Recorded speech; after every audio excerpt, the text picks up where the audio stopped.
Gender-critical fascism, as with all fascism, likes to play political dress-up. In the same way that the Nazis of Nazi Germany took to calling themselves nationalist socialists, promising to protect the workers only to dissolve the unions the moment they seized power, people such as J.K. Rowling, Graham Linehan, and Julia Long like to label themselves feminist.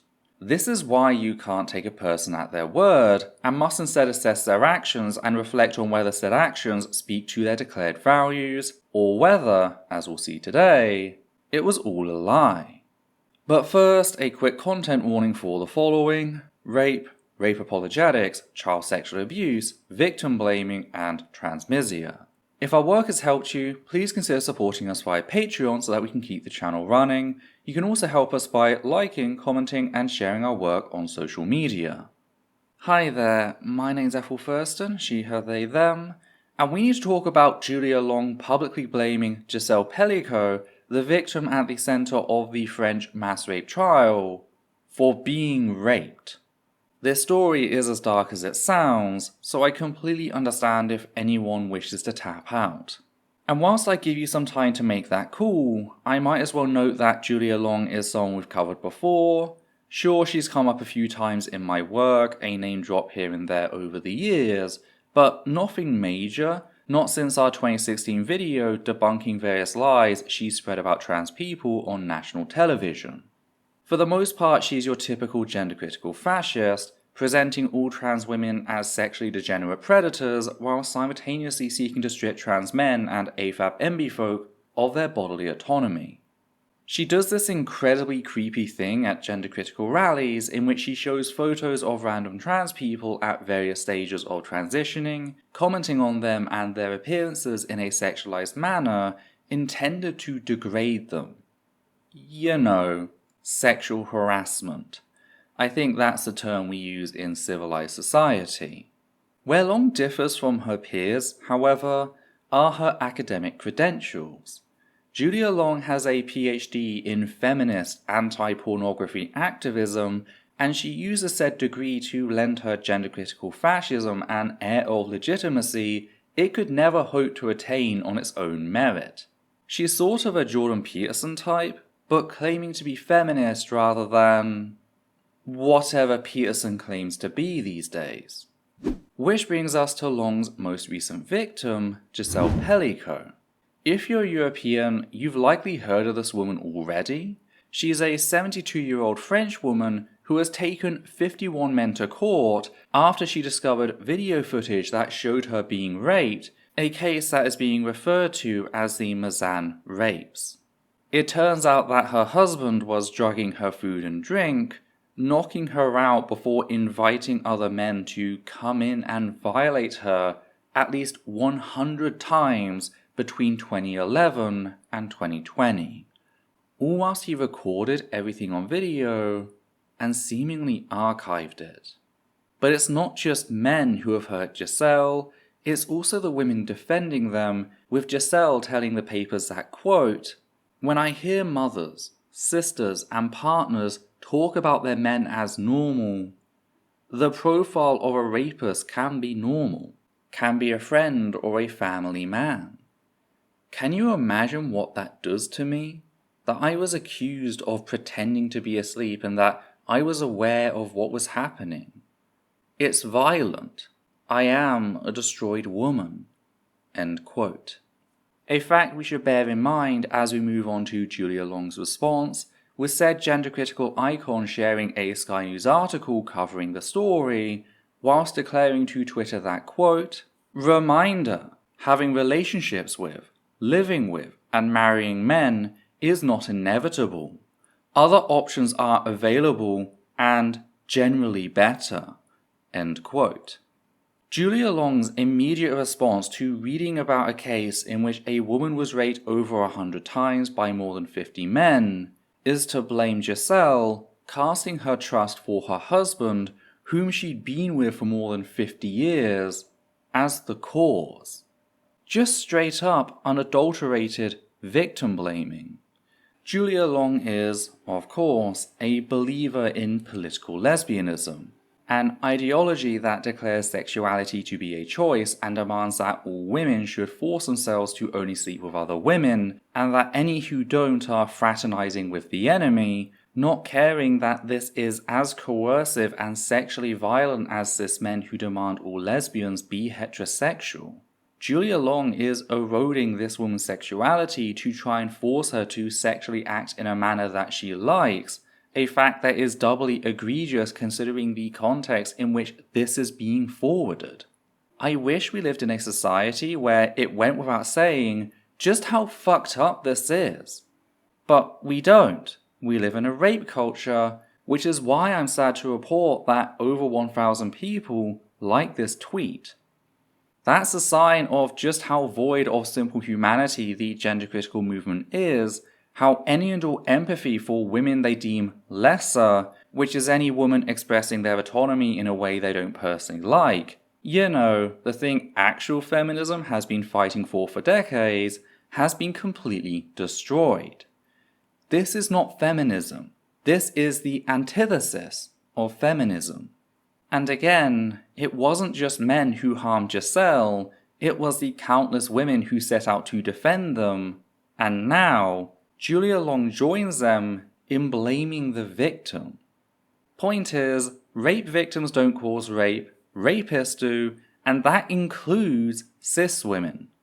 I was 6 at the time and living inside a domestic violence refuge when my babysitter pinned my older brother down and goaded me into performing penetrative acts on him under the pretense of playing a game. There were literally no men around, they weren't even allowed to set foot on the premises, so it wasn't like this was a wife helping a husband prey on children, as people like Long often claim all cis women predators are. That's why I consider the narrative that only men can rape to be a contributing factor to what was done to me and my brother, and why it went undetected, leaving us to process the trauma on our own. The women who had been brought up on this narrative, including my mother, couldn't even conceive that the woman down the hall might molest us. This narrative, on top of being gross victim blaming, endangers a lot of people, particularly vulnerable people such as children. Another place we see the fact that cis women can be rapists are prisons. In fact, back in 2002, whilst female prisons only accounted for around 6% of the prison population, they accounted for 12% of all sexual assaults that occurred in prisons. Now, this number has since equalized with male prisons, but it still highlights the important facts that cis women are also rapists. Sadly, we live in a culture that treats rape by women to be lesser than that by men, with people of both genders rushing to defend cis women teachers who have been outed as sexual predators, acting like it's not as bad as when a cis man does it. Hell, even the legal definition of rape in the UK, which is, quote, when a person intentionally penetrates another's vagina, anus or mouth with a penis, end quote, kinda leans into this. That's why I and many other UK victims reject this definition, acknowledging rape as being generally synonymous with sexual assault, as it is in more civilized nations. The presence of a penis or lack thereof doesn't make an assault any more or less traumatic. Violation is violation, so it's time that our language evolved to better reflect that fact. Thankfully, Julia Long received some pushback, particularly from the trans community going out of its way to defend victims of sexual violence, which is why, a few hours later, Long doubled down in stating that, quote, in face of the horrendous violence this woman's husband perpetrated and organized against her over decades, I think a reminder that living with a man is not inevitable is highly pertinent. He's now her ex-husband, of course, so she clearly reached the same conclusion. End quote. Once again, just completely missing the point, stripping Gisele of her autonomy and voice in claiming that she clearly agrees with Long, when no, there's no evidence that she does. Yet, in a surprising turn of events, someone within the gender critical movement did actually call Julia Long out on her bullshit, And that person was none other than J.K. Rowling, who stated that, quote, "Telling raped heterosexual women they should have made better life choices is usually the province of deeply unpleasant/dangerous men, but you consider it a feminist take, do you?" End quote, to which Long replied with, quote, "Except I didn't do that." End quote. Now, I need to be clear about the fact that I don't believe for a second that Rowling is saying this because she genuinely gives a shit about Gisele. One just has to look at Rowling's reaction to this year's Olympics, how she led a targeted harassment campaign against cis woman/Algerian boxer Imaine Khalif, accusing her of being a secret trans woman as justification for attempting to bully her out of competing. Compare that to the fact that Rowling said absolutely nothing about Steven van der Velde, a competitor at those very same Olympics, who was a convicted child rapist that, when he was 20, flew to the UK with the sole purpose of raping a 12-year-old girl, which he did. Rowling's silence on the latter while she claimed to be attacking Imaine to protect women was deafening. Then we have her close and personal friend, Alison Bailey, who has openly sexualized trans children during a talk she gave at a public conference, the very same conference Rowling appeared in support of just last month. If we could please pay the Bailey tax. Up and down the country and around the world, girls are removing breasts that have never known a lover's caress. Trans boys, who Bailey is sexualizing here whilst misgendering them, don't receive surgery as medical minors. All they are given are fully reversible puberty blockers that pause breast tissue growth. So Bailey has had to invent non-existent breasts in order to lament how she and her fellow gender-critical fascists will never be able to grope them, all as a means of motivating said gender-critical fascists to strip said trans youth of any and all bodily autonomy, effectively turning them into sexual stock which they can then groom before handing out as rewards for people who serve their cause, a behaviour that former members of said ideology have attested to. Rowling's continued friendship with Bailey after this point, seen in this 2022 photo, the speech came from 2021, shouldn't come as a surprise, considering Rowling's public support for known domestic abuser Johnny Depp and self-confessed sexual predator Marilyn Manson. This, along with Rowling's praise of Lolita, a story in which a 38-year-old man kidnaps and rapes a 12-year-old girl, as a, quote, great and tragic love story, end quote, is why this response feels so disingenuous. It feels like something she's saying, not out of compassion for the victim, but in a last-ditch attempt to save the facade that gender-critical fascism has anything to do with feminism, beyond dismantling everything it fought so long and hard for. Sadly, this display wouldn't be the last time we see Julia Long target victims of violence, with her going on to announce her lecture at this year's Nordic Model Now conference, stating that she was, quote, really looking forward to participating in this event on Saturday, 9th November, end quote. The Nordic model in this context refers to a legal approach to sex work, which seeks to destroy said industry by criminalizing the purchase of sexual services, third-party profiteers, and certain ways in which sex workers operate. Proponents of said model claim that this is a compassionate approach because it puts the focus on people who purchase sexual services rather than punishing sex workers. Thing is, as is explained by practically every person working in the industry, this is nothing more than a fantasy designed to make said proponents feel better whilst they harm the very people they're pretending to protect. What the Nordic model actually does is force sex workers into more dangerous situations, leading to an increase in sexual violence, police violence, and even murder. And there are many reasons for this, starting with the fact that, contrary to what people pretend, sex workers aren't freed of police violence under this model. Police can and do terrorize sex workers, routinely engaging in raids, outing them to people in their life, and detaining them without due reason. All of these things are violent in and of themselves. These are not neutral acts, they are traumatizing. And that's before we even get to the ways in which the Nordic model empowers the sexual violence enacted by the police. Policing worldwide has a massive rape problem, and by criminalizing any aspect of consensual sex work, said rapists are being given greater power over their victims, power they can leverage. The Nordic model is not only a denial of canteen culture, that's the cliquey way in which police shield one another from accountability when engaging in bigotry and violence, but it is handing the police jurisdiction over every sex worker's body, widening the power disparity, increasing the risk of sexual violence.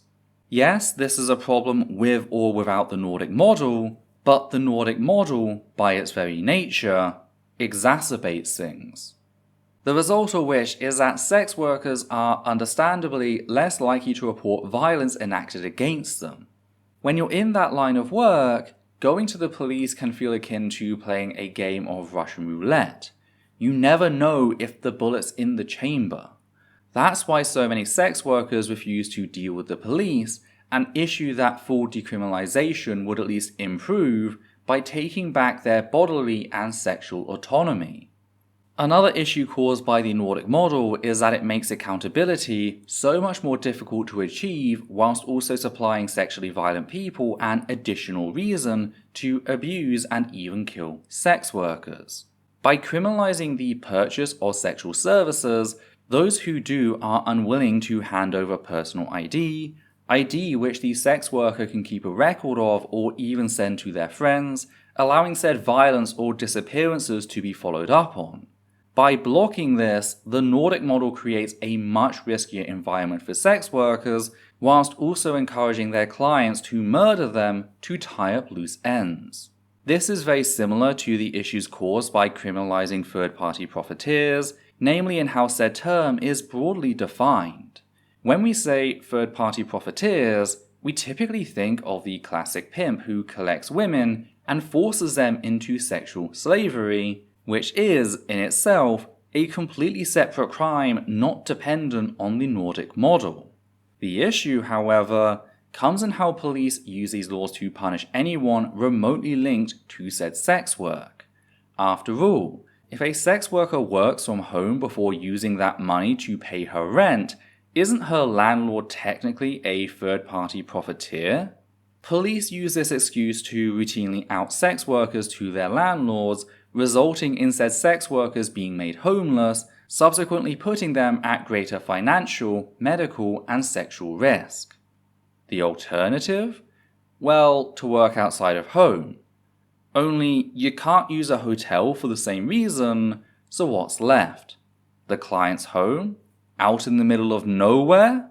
I hope it goes without saying just how dangerous these options are. Another thing prohibited for similar reasons are brothels, that's to say, a location used by multiple sex workers regardless of how it's run.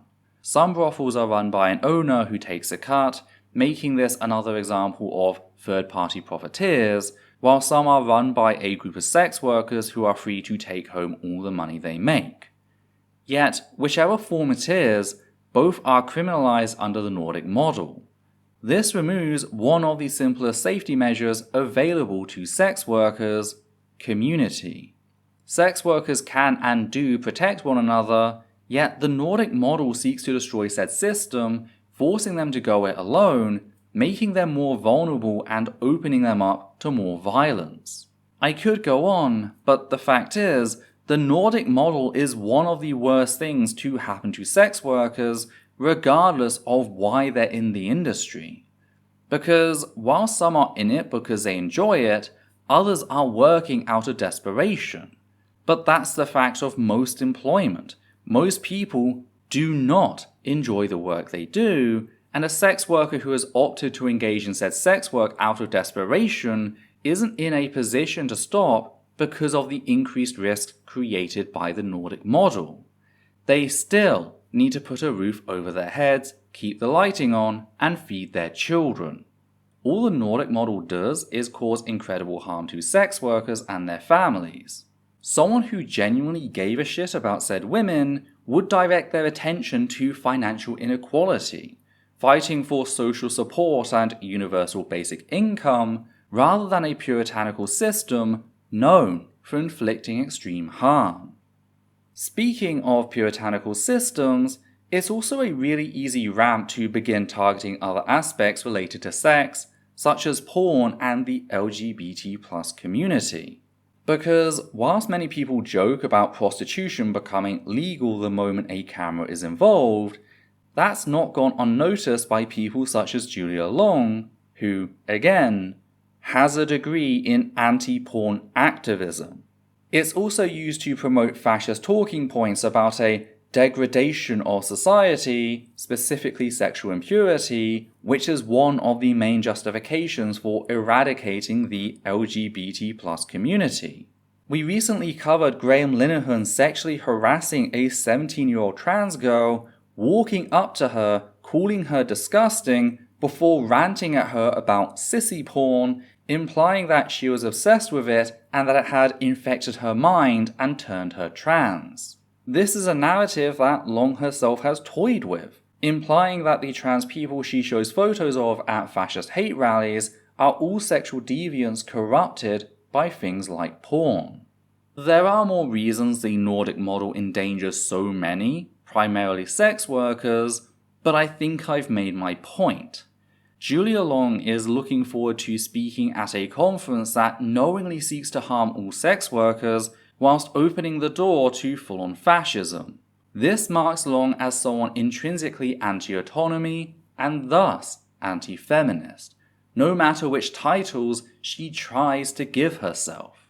Though, what do you think? What are your thoughts on Julia Long's victim blaming? Do you agree with my thoughts on Rowling's response, and if so, why/why not? Do you know of any other ways in which the Nordic model harms sex workers?